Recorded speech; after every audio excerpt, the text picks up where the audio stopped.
India market invest মাইন্ডসেটে আপনাদের স্বাগত। যারা চ্যানেল নতুন এসেছেন তাদেরগুলো প্লিজ চ্যানেলটাকে সাবস্ক্রাইব করবেন, একটা লাইক করবেন, বেল আইকনটা প্রেস করবেন, তার সাথে অল বাটনটা প্রেস করবেন, তার নোটিফিকেশনটা কিন্তু সঙ্গে সঙ্গে আপনাদের কাছে গিয়ে পৌঁছাবে। দেখুন, ভারত ডাইনামিক এই যে কোম্পানিটা, এই কোম্পানিটা কিন্তু চলছে কততে? 1799। এই কোম্পানিটার একটা ব্যাপক বড় কর্পোরেট ইভেন্ট বা কর্পোরেট অ্যাকশন হতে চলেছে। তো এই কোম্পানিটা নিয়ে কিন্তু আমি ডিটেলসে আলোচনা করেছি। এই কোম্পানিটা কিন্তু আমরা আমাদের রাডারে রাখতে পারি, যেখানে কিন্তু এই কোম্পানিটা স্প্লিট এবং বোনাসের নিউজ শোনা যাচ্ছে। তো সেই জায়গায় দাঁড়িয়ে নেক্সট উইক কিন্তু ভালো একটা পারফরমেন্স এক্সপেক্ট করা যেতে পারে। যারা এখনও সেই ভিডিওটা দেখেননি, স্প্লিট এবং কর্পোরেট অ্যাকশনের যে নিউজটা, তারা কিন্তু দেখে নিতে পারেন। দেখুন, এই ভিডিওটাতে কিন্তু আমি আলোচনা করেছি একদিন আগের ভিডিও, যেখানে 1100 লোক এখনও পর্যন্ত দেখে নিয়েছে। তো যারা এখনও দেখেনি তারা কিন্তু দেখে নিতে পারেন। তো এই কোম্পানিটা কিন্তু আমরা রাডারে রাখতে পারি নেক্সট উইকের জন্য। আমি এই কোম্পানিটা শুধু যে কর্পোরেট অ্যাকশন হচ্ছে সেই নিয়ে আলোচনা করিনি, আমি কোম্পানিটা নিয়ে ডিটেলসে আলোচনা করেছি। কোম্পানিটার বিজনেস কী, কোম্পানিটার ফান্ডামেন্টাল কী আছে, তো আপনাদের কিন্তু হেল্প করবে স্টাডি করতে এই কোম্পানিটাকে নিয়ে। দেখুন, এনএইচপিসি যেই কোম্পানিটা হচ্ছে হাইড্রো ইলেকট্রিক পাওয়ার নিয়ে কাজ করছে, তো এই কোম্পানিটাও নিয়ে কিন্তু একটা ভালো বড় ব্রেকিং নিউজ পাওয়া গেছে আমাদের মিস্টার পিএম এর থেকে, অর্থাৎ পিএম মিস্টার নরেন্দ্র দামোদর দাস মোদী। তো এই কোম্পানিটা নিয়েও কিন্তু আমরা ডিটেলসে আলোচনা করেছি আগের ভিডিওতে। আমি ডেসক্রিপশন বক্সে লিঙ্ক দিয়ে দেবো, সেখান থেকে কিন্তু আপনারা ডিটেলসে দেখতে পারবেন। এই কোম্পানিটাও কিন্তু আমরা রাডারে রাখতে পারি নেক্সট উইকের জন্য, কারণ ব্যাপক বড় কিন্তু একটা নিউজ পাওয়া যাচ্ছে। যারা দেখেনি তারা দেখে নেবেন, ডেসক্রিপশন বক্সে লিঙ্ক দিয়ে দেবো। দেখুন, আমরা বৃহস্পতিবার দেখেছিলাম যে ইন্ডিয়ান হোটেল 2%-এর ওপরে কিন্তু একটা আফসাইড মুভমেন্ট দেখিয়েছে। টাটা মোটরকে দেখলেও দেখা যাবে টাটা মোটরও কিন্তু 2%-এর কাছাকাছি 2% একটা আফসাইড মুভমেন্ট দেখিয়েছে। টাটা পাওয়ারকে দেখলেও দেখা যাবে কিন্তু টাটা পাওয়ার কিন্তু 8%-এর ওপরে একটা আফসাইড মুভমেন্ট দেখিয়েছে। আমরা যদি টাটা কেমিক্যালকে দেখি, টাটা কেমিক্যালকে দেখলেও দেখা যাবে টাটা কেমিক্যাল কিন্তু কোম্পানিটা 11%-এর উপরে আফসাইড মুভমেন্ট দেখিয়েছে। আমরা যদি টাটা কেমিক্যালকে দেখি 5 দিনে কিন্তু 37% আফসাইড মুভমেন্ট দেখিয়েছে। আমি টাটা গ্রুপের এই কোম্পানিগুলো নিয়ে কেন আলোচনা করছি? কারণ টাটা গ্রুপের এই কোম্পানিগুলো কিন্তু একটা ভালো বেনিফিট পেতে চলেছে। কিসের জন্য? টাটা সন্স যে কোম্পানিটার আইপিও আসতে চলেছে, এটা কিন্তু আনতেই হবে। কেন আনতে হবে? কারণ আরবিআই রুলস অনুযায়ী আপার লেয়ার এনবিএফসি যে কোম্পানিগুলো রয়েছে, সেই কোম্পানিগুলোকে কিন্তু সেপ্টেম্বর 2025-এর মধ্যে কিন্তু লিস্টেড হতে হবে। তো সেই কোম্পানিটা যদি লিস্টেড হয়, তাহলে এই কোম্পানিগুলো কিন্তু বেনিফিটেড হবে। কেন বেনিফিটেড হবে? কারণ এই কোম্পানিগুলো, অর্থাৎ টাটা কেমিক্যাল বলুন, টাটা পাওয়ার বলুন, টাটা মোটরস বলুন এবং ইন্ডিয়ান হোটেল বলুন, এই কোম্পানিগুলোর কিন্তু হচ্ছে টাটা সন্সের কিছুটা সংখ্যক স্টেক কিন্তু এই কোম্পানিগুলোর রয়েছে। অর্থাৎ টাটা সন্স মাদার কোম্পানি হলেও টাটা সন্সের কিন্তু কিছু সংখ্যক স্টেক কিন্তু টাটা কেমিক্যাল বলুন, টাটা পাওয়ার বলুন, ইন্ডিয়ান হোটেল বলুন এবং টাটা মোটরসের কাছে রয়েছে। তো স্বাভাবিকভাবেই টাটা সন্স যদি লিস্টেড হয়, তাহলে এই কোম্পানিগুলো কিন্তু বেনিফিটেড হবে। তার জন্য কিন্তু এই কোম্পানিগুলো কন্টিনিউয়াসলি ভালো আফসাইড মুভমেন্ট দেখাচ্ছে। জাস্ট 3 দিন আগে কিন্তু আমি এই নিয়ে ডিটেলসে আলোচনা করেছিলাম কোম্পানিগুলো কেন ভালো আফসাইড মুভমেন্ট দেখাচ্ছে। তো যারা দেখেনি তারা কিন্তু দেখে নিতে পারেন। সেখান থেকে কিন্তু ভালো ভ্যালুয়েবল নলেজ কিন্তু আপনারা পাবেন এবং এই কোম্পানিগুলোকে কিন্তু আপনারা হোল্ড করতে সহযোগিতা করবে এই ভিডিওটা আপনাদের, যাদের কাছে স্টেক আছে। তো স্যার, নেক্সট উইকে কিন্তু এই কোম্পানিগুলো আমরা আমাদের রাডারে রাখবো। ভালো একটা হচ্ছে মুভমেন্ট মেবি হয়তো দেখা যেতে পারে। দেখুন, নাজারা টেকনোলজি এই যে কোম্পানিটা, এই কোম্পানিটা কিন্তু গেমিং ইন্ডাস্ট্রির কোম্পানি। তো গভর্নমেন্ট কিন্তু গেমের ওপরে ব্যাপক একটা ট্যাক্সের বোঝা চাপিয়ে দেওয়ার জন্য কিন্তু এই কোম্পানিটা কন্টিনিউয়াসলি নিচে পড়েছিল। আমি যদি কোম্পানিটার 5 দিনের চার্ট দেখি, তাহলে দেখলে দেখা যাবে কিন্তু 8% মতন নিচে পড়েছে। আমরা যদি কোম্পানিটার 1 মাসের চার্ট দেখি, দেখলে দেখা যাবে 20% নিচে পড়েছে। আমি যদি কোম্পানিটার 6 মাসের চার্ট দেখি, তাহলে দেখলে দেখা যাবে 21% বা 22%-এর কাছাকাছি নিচে পড়েছে। আমি যদি 1 বছরের চার্ট দেখি, তাহলে 1 বছরের চার্ট দেখলে দেখা যাবে কোম্পানিটা 34% আফসাইড মুভমেন্ট দেখিয়েছে। তো অরিজিনাল দেখলে দেখা যাবে কোম্পানিটা কিন্তু ভালো একটা নিচে পড়েছিল। তো নিচে পড়ার পিছনে যদি কারণ বলেন, কারণ হচ্ছে কি গভর্নমেন্টের ট্যাক্সেশনের নিয়ম। তো তার জন্য কিন্তু এই কোম্পানিটা নিচে পড়েছে। তো এই কোম্পানিটা কী কাজ করে? গেমিং ইন্ডাস্ট্রিতে কাজ করে। দেখুন, এখন হচ্ছে কি, এখন প্রতি কটা মানুষ কিন্তু তার টোটাল বিনোদন বলুন, প্রয়োজন বলুন, সব কিছু হচ্ছে মোবাইল ফোন বা অ্যান্ড্রয়েড ফোনের মাধ্যমে হচ্ছে করে বা দেখে নেয়। তো সেই জায়গায় দাঁড়িয়ে প্রতিনিয়ত কিন্তু এখন মোবাইল ফোন বা অ্যান্ড্রয়েড ফোন আমাদের জীবনের একটা অঙ্গ হিসেবে দাঁড়িয়েছে। তো এখন গেমও কিন্তু এই অ্যান্ড্রয়েড ফোনের মাধ্যমেই হচ্ছে বিভিন্ন ধরনের গেম এখন কিন্তু এই অ্যান্ড্রয়েড ফোনের মাধ্যমেই হচ্ছে। তো সেই জায়গায় দাঁড়িয়ে এই ইন্ডাস্ট্রি কিন্তু আস্তে আস্তে আরও বেশি গ্রো করবে। দেখুন, আমি সবসময় বলি না, যেই কোম্পানিগুলো ফিউচার ওরিয়েন্টেড সেই কোম্পানিগুলোতে ইনভেস্টমেন্ট করার জন্য। তো এরকম একটা ইন্ডাস্ট্রি কিন্তু হচ্ছে এইটা, অর্থাৎ এই ইন্ডাস্ট্রিতে কিন্তু ভালো একটা পয়সা কিন্তু ভবিষ্যতে বানাতে পারে মেবি। দেখুন, আমি কোনো বাই রেকমেন্ডেশন দিচ্ছি না, আমি জাস্ট স্টাডি পারপাস আপনাদের সাথে আলোচনা করছি।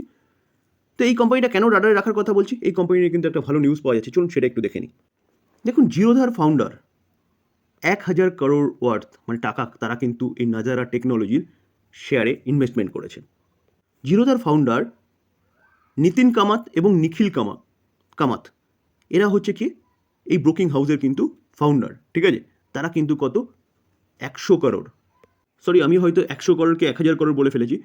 তো তারা কিন্তু 100 করোড় হচ্ছে ইনভেস্টমেন্ট করছে কোথায়, নাজারা টেকনোলজি লিমিটেড এই কোম্পানিতে, যেখানে তারা কিন্তু 11.5 লাখ শেয়ার তারা কিন্তু এই ব্রাদার্সরা কী করেছে, নিয়েছে। তো দেখুন স্যার, আমি এইও বলবো যে এরা নিয়েছে বলে এই নয় যে আমাকে নিতে হবে। প্রচুর বড় বড় ইনভেস্টর তারা কিন্তু এমন অনেক শেয়ার কিনেছে যেখানে কিন্তু হচ্ছে তারা অবশ্যই ফিউচারের প্রেডিক্ট করে কিনেছে। তো দেখা গেছে যে তারাও কিন্তু ভুল প্রমাণিত হয়েছে। যেমন বলতে পারেন ওয়ারেন বাফে, পেটিএম, যেমন বলতে পারেন হচ্ছে রাকেশ ঝুনঝুনওয়ালা, দিওয়ান হাউজিং ফাইন্যান্স সে ইনভেস্টমেন্ট করেছিল। তো এইভাবে বড় বড় ইনভেস্টররাও কিন্তু ইনভেস্টমেন্ট করে তারা অনেক টাকা লস করেছে। তো আপনি নিজে অ্যানালাইসিস করবেন, তারপরে গিয়ে আপনি চিন্তাভাবনা করবেন যে সেই কোম্পানিতে ইনভেস্টমেন্ট করবেন কি না।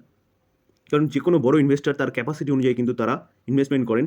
তাদের হচ্ছে যদি টাকা চোটও যায় তাহলে কিন্তু তারা রিকভারি করে নেয়। তো আমরা ছোটো ইনভেস্টররা কী করি, তাদেরকে ফলো করতে গিয়ে তারা যেহেতু শেয়ার কিনেছে আমরাও কিনে ফেলি, আমাদের কিন্তু রিকভারির জায়গা থাকে না। তো সেই জায়গায় দাঁড়িয়ে স্যার বলবো অবশ্যই আপনারা কিন্তু চিন্তাভাবনা করে তারপরে গিয়ে ইনভেস্টমেন্ট করবেন, অ্যানালাইসিস করে ইনভেস্টমেন্ট করবেন। এই কোম্পানিটা কিন্তু দেখা গেছে কি রাকেশ ঝুনঝুনওয়ালা শেয়ারও কিন্তু তার পোর্টফোলিওতে আছে। রিসেন্টলি অ্যালোকেট কত 28.66 লাখ শেয়ার, ঠিক আছে, যেখানে তারা কত 250 করোড় কিন্তু ইনভেস্টমেন্ট করেছেন। প্রাইস কত ছিল 872.15-তে। তো এই ছিল নাজারা টেক নিয়ে breaking news. Sir JM financial limited এই কোম্পানিটা কিন্তু নেক্সট উইক আপনারা রাডারে রাখতে পারেন। কেন বলছি, কারণ দেখুন আরবিআই জেএম ফাইন্যান্সিয়াল লিমিটেড এই কোম্পানিটাও কিন্তু আপনারা রাডারে রাখতে পারেন নেক্সট উইকের জন্য। কেন বলছি, ফাইন্যান্সিয়াল সার্ভিসের ব্যাংক বলুন, এনবিএফসি বলুন, এই কোম্পানিগুলোর রেগুলেটর বডিকে আরবিআই, অর্থাৎ আরবিআই কিন্তু প্রতিনিয়ত হচ্ছে এইসব কোম্পানিগুলোকে মনিটর করে, এই সব কোম্পানিগুলো ঠিকঠাক রুলস রেগুলেশন মানছে নাকি সেগুলো দেখে, এবং যেই কোম্পানিগুলো রুলস রেগুলেশন না মানে সেই কোম্পানিগুলোর ওপর কিন্তু পেনাল্টি বসায়।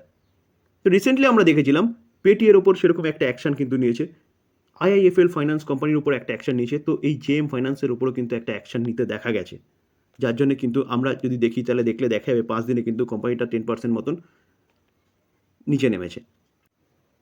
কোম্পানিটা আরও নিচে নেমেছিল, কিন্তু এই কোম্পানিটার ম্যানেজমেন্টের কিছু ডিক্লারেশনের জন্য এই কোম্পানিটা কিন্তু কিছুটা রিকভারি দেখা গেছে। তো আরবিআই কীরকম এর উপর হচ্ছে ইমপ্লিমেন্ট করেছে বা কী কী নিষেধাজ্ঞা এনেছে বা কী এলিগেশন এনেছে, চলুন সেটা একটু দেখে নিই। কোম্পানিটা ফাইন্যান্সিয়াল সার্ভিস প্রোভাইড করে, অর্থাৎ কোম্পানিটা লোন দেয়। তো লোন দেওয়ার ক্ষেত্রে কিন্তু আরবিআই কিছু হচ্ছে গড়বড় দেখতে পেরেছে, এবং সেই নিয়ে কিন্তু এই কোম্পানিটাতেও নোটিশ পাঠিয়েছে। তো এখন কিন্তু আরও একটা নিউজ পাওয়া যাচ্ছে, চলুন সেটা একটু দেখি, যেটা খারাপ, অবশ্যই খারাপ নিউজ, সেটা কিন্তু আমরা সেবির কাছ থেকে পাচ্ছি। দেখুন SEBI bar JM financial from managing new bond issue, অর্থাৎ নিউ বন্ড ইস্যু নিয়ে কিন্তু সেবির কিছু গাইডলাইন্স পাওয়া গেছে, চলুন সেটা একটু দেখে নিই।